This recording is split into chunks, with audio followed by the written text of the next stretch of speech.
Hello and good day. My name is Jeanay Johnson, your Religious Education Coordinator at Unitarian Universalist Church of St. Pete. Before we get started, of course, we have to light our chalice. And I'm pretty sure you hear the pitter-patter of feet. I am dog sitting today. Love is the spirit of this church, and service is law. This is our great covenant, to dwell together in peace, to seek the truth in love, and to help one another. This week marks the beginning of yet another holy season. Ramadan began yesterday, April 23rd, and lasts through the month of May to the 23rd. This is celebrated by Muslims across the world. In this time of physical distancing, collective grief, and economic hardship, the shared ritual of a daily fasting from dawn to dusk is an act that invites compassion for those who experience hunger, charity, and generosity to ensure others have enough, a deepened attention to spiritual practices, and a powerful experience of connection and community. This season heightens the values of interdependence, solidarity, and cooperation. To coagulate, Unitarian Universalism lives with an inherent tension between individualism and interdependence. The values of freedom and liberty and the right of conscience are a core part of our principles, as are the values of equity, responsibility, and the power of beloved community, recognizing the universalist message that liberation and salvation are not individual, but collective. With Ramadan, people of Islam are joining together in oneness for the overall greater good through cleanse and release, letting go. With what we have learned so far about Hinduism, Dharma stands for the ultimate moral balance of all things. Now, I brought up Hinduism just to remind that this is the theme of the month. Now, this particular thing actually relates strongly to our fourth and sixth principle. Our fourth principle being support the freedom to search for what is true and right in life, and our sixth being work for a peaceful, fair, and free world. With Ramadan, the space of healing and cleanse can relate to our seventh principle, care for planet Earth, the home we share with all living things. And two, with Samsara, it stands for in the form of reincarnation. Now, superficially, it's like a rebirth of self, a new personality, perspective, or state of mind. Within Unitarian Universalism, our tendency towards individualism can create obstacles to caring for people in their most difficult moments. We are strongest at offering pastoral care, yet as financial and material needs grow, this is the time to take more seriously the practices and networks of mutual aid. That excerpt was from Reverend Susan Frederick Gray of the Unitarian Universalist Association. We pull through this by pulling together. Everything about this pandemic shows us how interconnected we are, how much we need each other. This is a time for connection, for community, for cooperation, and solidarity. May we all be liberated from our narrow minds and remember the glorious connections we have for existence. Now, for some of you guys are already gardening, which is awesome. So, for a compost blessing, if you don't already compost, I urge you to give it a try. Composting is a technique used by gardeners and farmers to naturally enrich the soil by adding decomposed plant matter such as leaves, grass clippings, and other waste.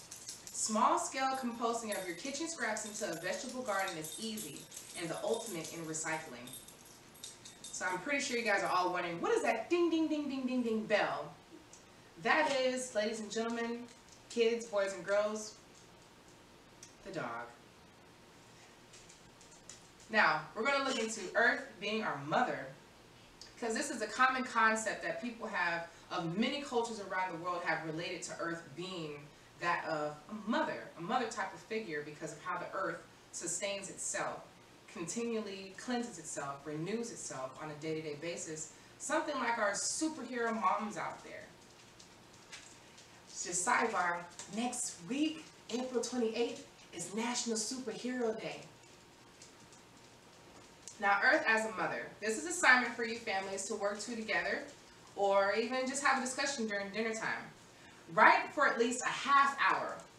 Now, if a half hour is too much, give it at least 10 minutes. And if you feel like you need more time, push it to 15. But half hour is a max on the concept of Earth as a mother. Use any of the prompts below to use a starting point as your expectations. Now consider yourself a child of the earth. What sort of child are you? Where are you in your development? What is your personal relationship to earth, your mother? Another one. Consider the same concept of being a child of the earth, but this time broaden the focus. Answer the questions with all humanity as the child. Now, if earth is our mother, what type of mother is she? What stage in motherhood works for the image nowadays? Is she a young mother, elderly, pregnant? The mother-child relationship could also have a shadow side, dysfunctioning, healthy. Is there a shadow side to the human-earth relationship? If so, what is it? What do you think? To review, we're going to go over the 7 principles because I think that's super important to always remember to instill this in our day-to-day living. Number 1 is honor the inherent worth and dignity of every person. Practice justice, equity, and compassion in human relations. Accept one another and encourage spiritual growth. Support the freedom to search for what is true and right in life. Ensure all have a vote about matters and things that concern them. Work for a peaceful, fair, and free world. And last but not least, care for planet Earth, the home we share with all living things. Now, we all know the 50th celebration of Earth Day just passed on Wednesday. So what are you doing to celebrate the Earth? I want to go right into the reading of the story. Actually, it was a book. It's called The Sustainable Soul, an excerpt of reflections and practices. I'm going to touch bases on the path of unlearning. Unlearning is to take out what you think you know so you can give room for what you need to know. Whether it be about yourself, social anxiety, the environment, whatever comes to mind. The path of unlearning naturally, but not inevitably, follows the path of awakening. When confronted by uncomfortable realities like this pandemic, so to speak, maybe, many of us retreat into denial rather than face the task of digging deeper into figuring out what caused those realities in the first place. This is especially true when digging deeper threatens the assumptions on which our lifestyle is based. Fortunately, this is not the only response.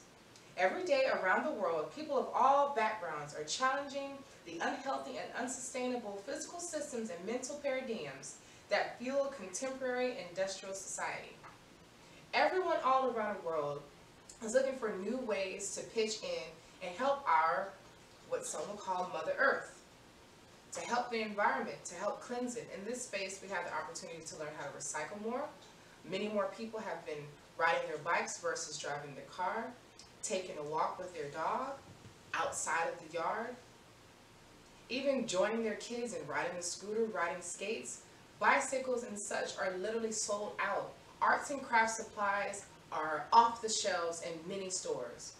Because now, when we're in this space of just being, we're actually taking the time out to get to know what we like as an individual person. What do I like to do?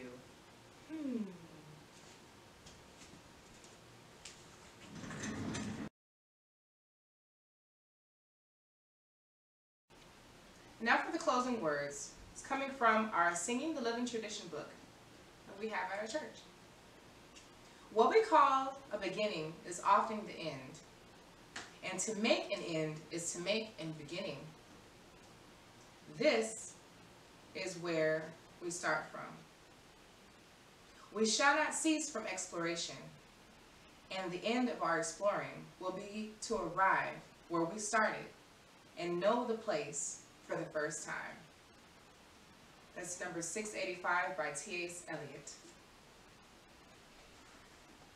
And we are now going to extinguish our chalice. Reading number 717 by George Kimmick Beach. New life comes to us as a gift. Each new life makes its demand, exacts our attentiveness, enlists and organizes our energies, and blesses us. May we be worthy of the gift and glad receivers of the blessing. New life appeals to us. Each new life is helpless, and so calls forth our help is weak, and so calls forth our strength is innocent, and so calls forth our wisdom. May we be wise in our strength and ever so strong in our help. Each new life grows. Each new life ventures first words, first steps, first essays, and the art of living. Each grows ever surpassing the life that was for the life that shall be. May we be patient and wait and watch and wonder. New life bears untold promise. Each new life has a story to tell, and we shall listen. Each new life goes forth from us, laying the child's sovereign claim on whole realms of being we had called our own.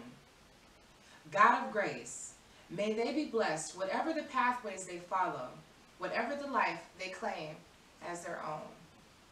And with that, ladies and gentlemen, boys and girls, them, they, she's, us, we, all of the above.